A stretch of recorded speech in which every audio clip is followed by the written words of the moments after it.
With Tri Broadcasting, I'm Reece Leiker.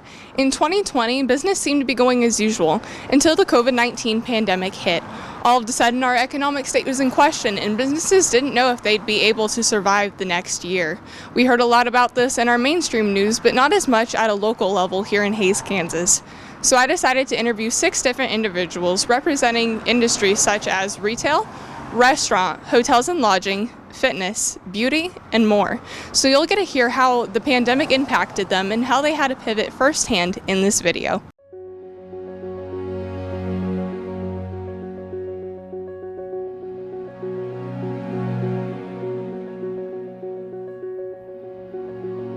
How long has the chamber been in business for? Since 1917, so 104 years. Awesome. And how long have you been with the chamber for? Since July of 2019. What is the chamber's role in Hays? The chamber's role in Hays is really to connect business and advance community, and how we do that is by being a conduit of resources. We end up having a lot of events that celebrate really the success of our business community, and we also have a group of ambassadors. They are a talented group of 50 men and women who represent a variety of industry across the community, and they are really the gatekeepers of our organization as they go to our events throughout the year.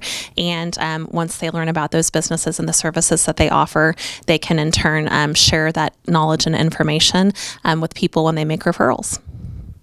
Did the pandemic impact your members positively or negatively? I would say both. Just from a fiscal standpoint, our chamber membership went from about 506 members at the peak of 2020, and really at the height of the pandemic, we dropped to about 469 members. Ultimately, many of those who did close their doors, and so they were not able to even keep their own business open, which was definitely unfortunate. We did also see a lot of industries and businesses thrive because of the pandemic, specifically looking at our technology industry, because so much of what we did during the pandemic really evolved around technology and making sure that computers and internet were available to do telecommunications and things of that nature. So I think you see a wide gamut of industry like that did really well. And then I know our restaurants were definitely negatively impacted. Their work supply actually was probably the mostly widely impacted, because they didn't have students who were working there anymore because they were back at home versus being here in Hays. And did you notice that the pandemic kind of changed how business goes in Hays? Absolutely. Supply chain issues have been very significant, and it doesn't matter which industry that you're in, as well as childcare has been a significant struggle for folks too. When you're looking at the health of your overall community and moms and dads having to, take care of students at home or stay at home because they don't have daycare because maybe they're caring for a sick child, that's significant, and it had a really big impact on our businesses. And then what industry or what businesses did have to close that you can recall? Like, what industry were they in? I would say just a lot of them were, 1 or 2 man woman shops that maybe didn't have an actual business front. Perhaps they worked out of their home, and because of, just circumstances being what they weren't able to keep their doors open. Retail was probably hit pretty tough. We do know of probably about 5 specific retailers that did close during that time too. And then would you say overall business in Hays has gone back to normal, become worse, or is now better? That's a great question. I really feel, again, it depends on the industry that you're in. I think for the most part, outside of that workforce issue, things have rebounded pretty well. But we do still hear about businesses who, are back ordering parts and aren't going to be receiving them for, 3 to 6 months. That's really the first time in our modern day history that's been as big of an issue as it is when you live in such a fast-paced world where, you can really get your hands on anything, and then you go to the adverse of that to where things aren't available anymore. I'm very proud of our business owners who really got creative to find unique solutions during these challenging times, and they found ways to just make things work. And I'm proud of our Ellis County citizens, because we always seem to be able to do less with more, and I feel like everybody really rallied around one another during COVID to support small business. What is the overall climate of the business community today? So, interestingly enough, we're very proud to say that there were a lot of businesses that started out of the pandemic because interest rates were so low. So, today we are actually at 503 chamber members. We are very proud about that. So, we did a very nice correction on our membership levels. I can tell you that a lot of businesses are still even in the process of opening doors, and we're starting to see a good variety of different businesses maybe that we haven't had in the past, or we're excited to have a lot of things happening in downtown. I can share that Sarah Bloom has been very excited to announce that I think we only have one business downtown that's even available for something to go in there. So it's good. Things are booming in Hayes, and I look forward to see what the future holds.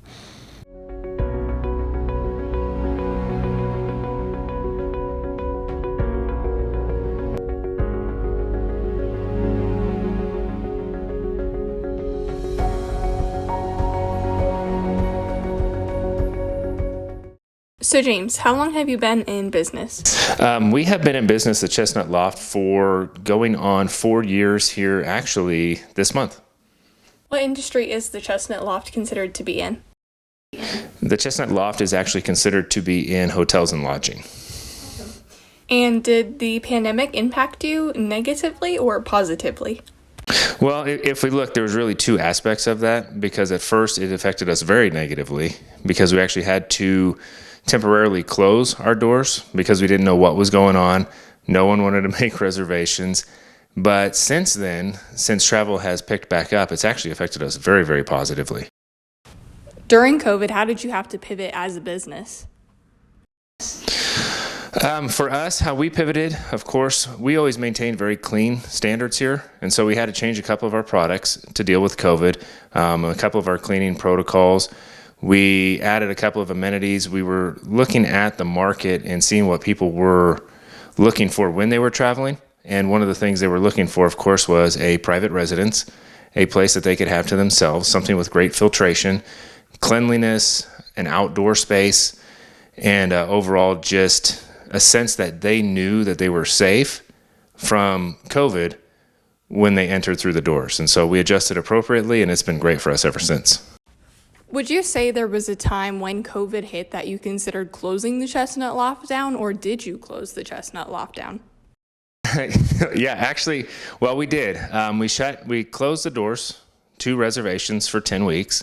It was once we started to see some reservations drop off, and then we were thinking at the same time too, no one really knew what was going on and how it would impact you. The last thing we wanted to do was have complete strangers from another state on our property, not knowing where they came from, if they were in a COVID hotspot. So we did close for that 10 weeks.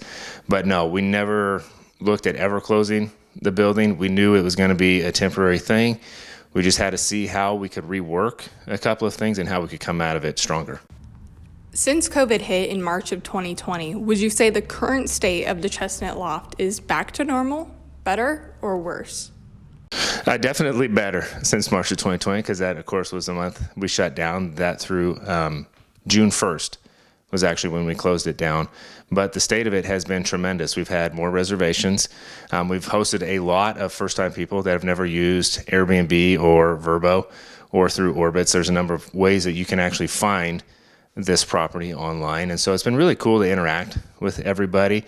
They really enjoy that. We've got a lot of repeat clients that come through here, whether they're traveling on the interstate between states for business, visiting kids down at Fort Hays. It's just been tremendous for us ever since everything opened back up.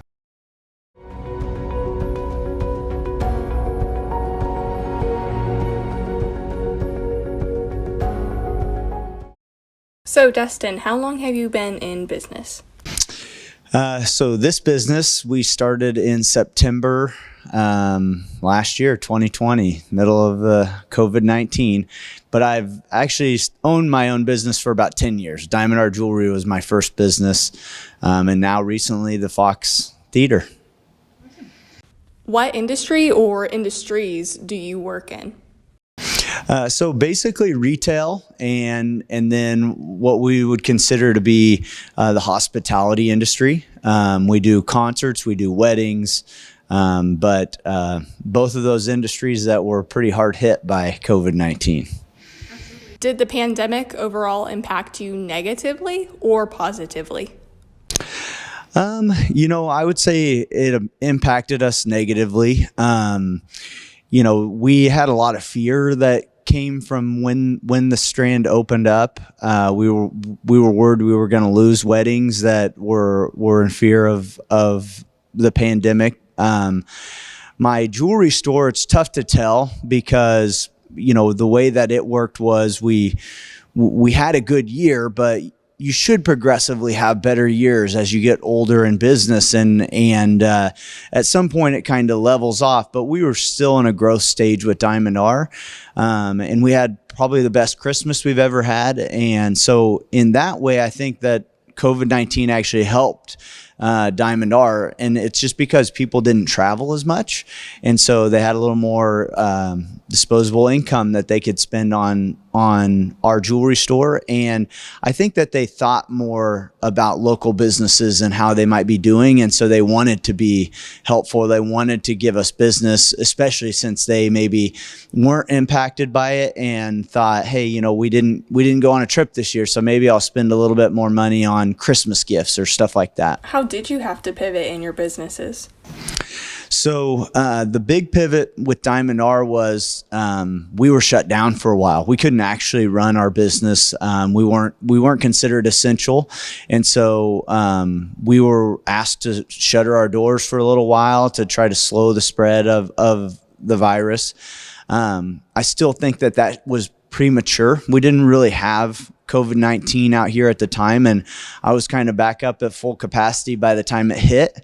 But I understood the fear, and so that was a really scary time for me when I'm just sitting at my house wondering how things are going to do. And so, that was certainly scary. With the Strand, we were in the building stage. So the big thing for us was just how long will this last? If we get done and it's finally getting over with, then we're probably in good shape. It actually will create pent-up demand for things like weddings and get-togethers, and people just kind of get tired of staying at home and being alone. So they want to go out and do stuff like concerts and things like that. But the big pivot was, will we be able to have weddings in here? On what scale will that be? And then taking safety precautions when we did. To the best of our abilities, we had the ability for people to protect themselves. We always encourage people to wear masks if they felt like that would help. And our staff wore masks, especially during the mask mandates. We wore masks all the time, and you don't know if it helped or didn't help. It's hard to tell with a virus, but we certainly took precautions, and there was some pent-up demand. If you go months in a summer without having a single wedding in a county this size, there's certainly going to be backed up demand, especially when I think we average around 3 weddings a weekend in Ellis County. So. Was there a time you considered closing either business or not even opening the Strand during the pandemic? Yeah, there was a thought about delay. Luckily for us, we were kind of what I would call pot committed. We had to do it. We had money out on it, and so we needed to make the decision. With Diamond R, no. I mean, Diamond R was established enough that there was not going to be an issue with that, But yeah, I mean, never really came to mind that we were going to close anything down. But it certainly was scary. And so that's definitely something to keep in mind. Is there was a lot of small business owners that wondered how they were going to get through it and what they were going to do. Luckily, the government was able to do a little bit of helping with a lot of our businesses, whether it be PPP loans or EIDL loans, things like that helped us kind of stem the loss of income.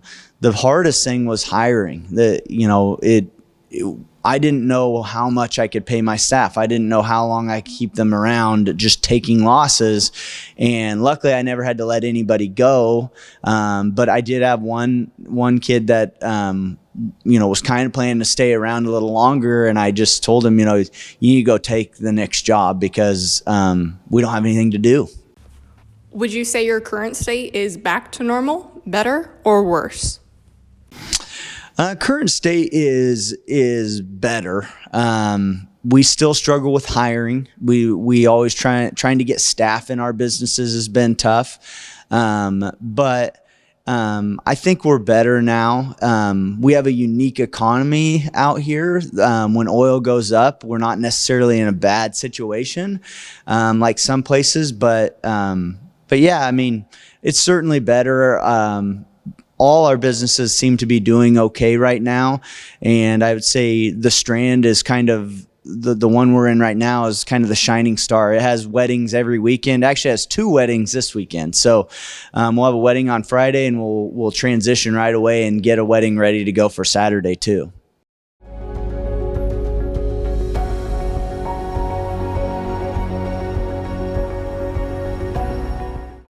So Alec, what restaurants did you oversee or do you currently oversee? Well, I started at Taco Grande and then I moved over here, but I've also helped them open like the Fox and Herdt Donuts, and I wasn't here for Bricks, but the rest of them. And how long have you been with those businesses? I've been here for about 6 years, I think, 6 or 7 with the Profits, so. And obviously the restaurant industry was majorly impacted by COVID. And with that being said, do you believe that the pandemic impacted you negatively or positively? Definitely negatively. I mean, everybody went through hard stuff with the pandemic, and, it just made for a lot less service and, yeah. And are you seeing any repercussions with supply chain issues currently? Yeah, actually, when I first came to Tiger Burgers, there was a wing shortage, so that was kind of hit or miss if we could even order wings, but most of the time they have everything in stock. It's just not the products we normally get, so it's just kind of random. And how would you say you had to pivot during COVID? We had to pivot by changing we changed a lot of hours, made it like less during the day, and we had to do full takeout and delivery for most of our stores. We couldn't really allow people in. There was at some point where we were allowed to have like half capacity, so we just had to shut down like half the tables or close half the lobby just to make sure the distance was safe for everybody. And were there any businesses that you saw were casualties of the pandemic? Yeah, so actually 2 of the ones we work with, the Fox and then the sushi place I was on the top floor of the Fox, both had to shut down because of the COVID. And what was it like to manage everything kind of when it first hit and versus now?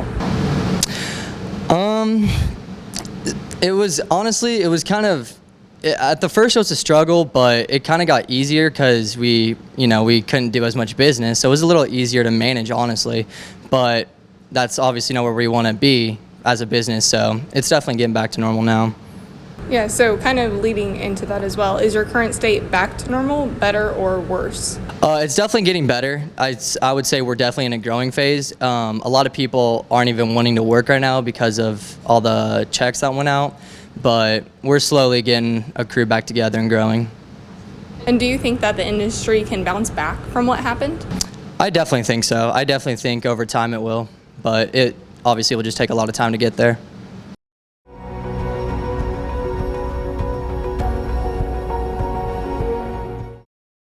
How long have you been in business for?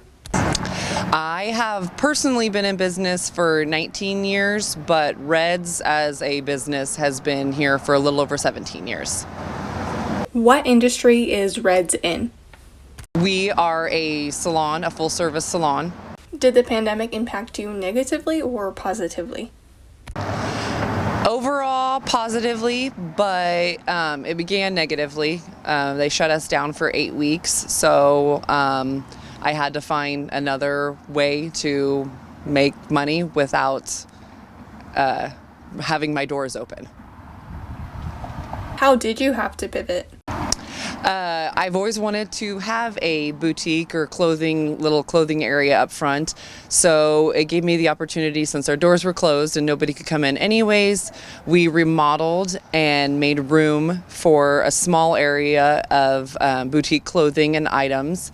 And then, but since I couldn't obviously have it open at that time, I was doing stuff online, selling and shipping and dropping off at people's houses. So just kind of, that was just getting my foot in the door for that part of the boutique. Was there a time you guys considered closing down Redz outside of the lockdown when you were mandated to? Thankfully, no, I never considered closing. I mean, I've like to think that I've made good enough choices in my life that it didn't impact me to the point where I wouldn't be able to survive. But and thankfully, all of my other girls that worked here were able to do okay without the 8 weeks of working, and we made up for it big time and then some when we opened our doors back up, because we had to get everybody back in and work a lot of extra hours. Would you consider your current state to be back to normal, better, or worse? Our state as a whole, I would probably say, is not back to normal. But small town western Kansas, I feel like we're all pretty much back to normal. Our industry, for the most part, in this area is back to normal. From most of the sites that I see and read up on, I think most people in the beauty industry have tried to normalize things as much as possible. I know some people in the bigger cities are still struggling and haven't quite got 100% back to where they were previously, but thankfully we are here. So Alex, how long have you been in business for? So first off, my name is Alex Munsch. I'm one of the owners of Munsch Fitness here, along with two others, Jacob Profit and David Profit. We've been open for approximately almost 6 years now, coming January 15th, coming up here soon. So. And what industry do you work in? So it's a gym / fitness center, whatever you want to call it, the fitness industry essentially. So. And did the pandemic impact you negatively or positively? It did both. Negatively because, we had to follow the procedures, go through the closing shutdown and whatnot. But in the same sense, it positively affected it because it made us step up our game in cleaning and like sanitation, which is obviously the most important thing in a fitness center where everybody's touching everything, touching the bars, drinking out of the water fountains. It made us step up that game, and that, in a sense, was positive. So you can look at it from any way you want, but I think ultimately it was positive in bringing a good product to our customers. How did you have to pivot? A lot of the same things everyone else did. We had to up our sanitation system. We put in these things called air nights in our ductworks. It has a UV light that kills germs as it goes by and brings in the fresh air from outside. So we did that. We upped our cleaning staff. We have a staff that cleans at night now. So it's being cleaned more often. It's just more sanitation, keeping distance from everybody, and so on and so forth. Was there a time you considered closing while the COVID was going on? We stayed open we tried staying open as long as we could, because we're a private business. So our business is essential to staying open. And, luckily we were able to stay open for a whole month after everyone else closed, and then we got forced to shut down. So we had to be shut down for I think about 3 months, and then we were able to open back up, softly open, kind of let people back in, slowly, keep your distance, stuff like that. Would you say currently you're back to normal, better, or worse? I would say we're a little worse still, but it has climbed the last year. We've been slowly climbing back out of that hole, which is a lot more to say than a lot of other businesses that had to close, and we're very, very blessed and lucky that we're here still. So yeah, it's worse, but we're getting there. It's getting better. More people are not afraid to come in anymore, and more open to the idea of getting back into the gym, which is great because health is first. So. And with your memberships, did you see a decline in those, and then have they come back? Yeah, it was a big decline. It was probably a 35% decline, and we've probably gotten close to 25% of that back. There's an extra, that 10% we're still trying to, promote and get people back in here, get people back into the gym, because once that happened, people just kind of went into a slump and almost a depression, where if they were fitness people before, they may not be now, because, that 3-month break really makes you wonder if you even like fitness anymore. So yeah, we're still trying to get people back in here, trying to push people for it. So. Now, on a side note, you do have a real estate business as well. So when did that begin? Yeah, so the real estate began for me about 2.5 years ago. I've been doing it. I started off part-time, but then I got so busy, and now it's full-time for me, which has been great. And kind of the same thing with that. We had to do some different procedures with that, like open houses. We had to make them virtual, do them through FaceTime. If you did do it in person, we had to keep our distance, wear gloves and face masks and stuff like that. And it didn't actually affect the real estate side of anything. If anything, it actually helped it for some weird reason. The market's been crazy. It has been crazy since COVID. Prices have been going up. They've been selling faster for more than it's worth. I mean, it's been good though, but it's just not a good time to buy. Yeah. So do you see the real estate business continuing to trend upwards or a potential decline? I think it's still gonna just, trickle and stay the same for quite a while. And if people are buying, it's just, it's kind of like lumber. People are buying it, so the prices aren't gonna come down. And until people stop buying, these prices are still going to be skyrocketed and the market's still going to be hot. So I see it staying the same for quite a while. Obviously, COVID-19 did have an impact here locally in Hayes. Some business owners were impacted positively, others negatively. And even now, we're seeing some of the effects, such as supply chain shortages. So remember to support your local businesses. With Shy Broadcasting, I'm Reece Leiker.